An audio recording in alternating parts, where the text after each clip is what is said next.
Bize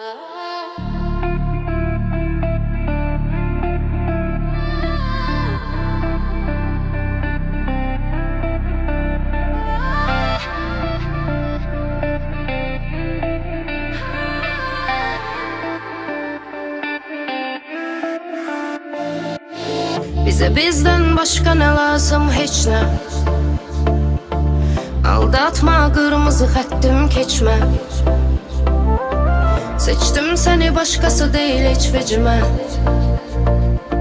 Senden sonra var oldum, öncesi hiç ne. Bağlandım sana birden-bire, artır o sevgim gündən günə. Tam başkadır bilmem niye, izah edə bilmirəm onu dillə niye.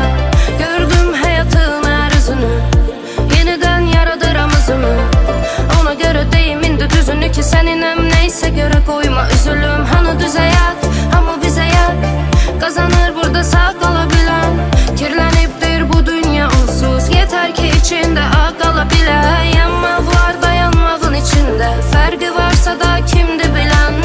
Bize başka ne lazım ki, düşünmeden indi dönem. Bize bizden başka ne lazım, hiç ne. Aldatma, kırmızı xəttim keçmə.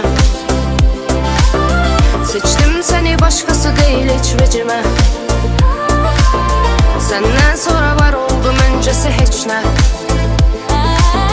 Bize bizden başka ne lazım, hiç ne. Aldatma, kırmızı xəttim keçmə. Seçtim seni, başkası değil hiç vecime. Senden sonra var oldum, öncesi hiç ne.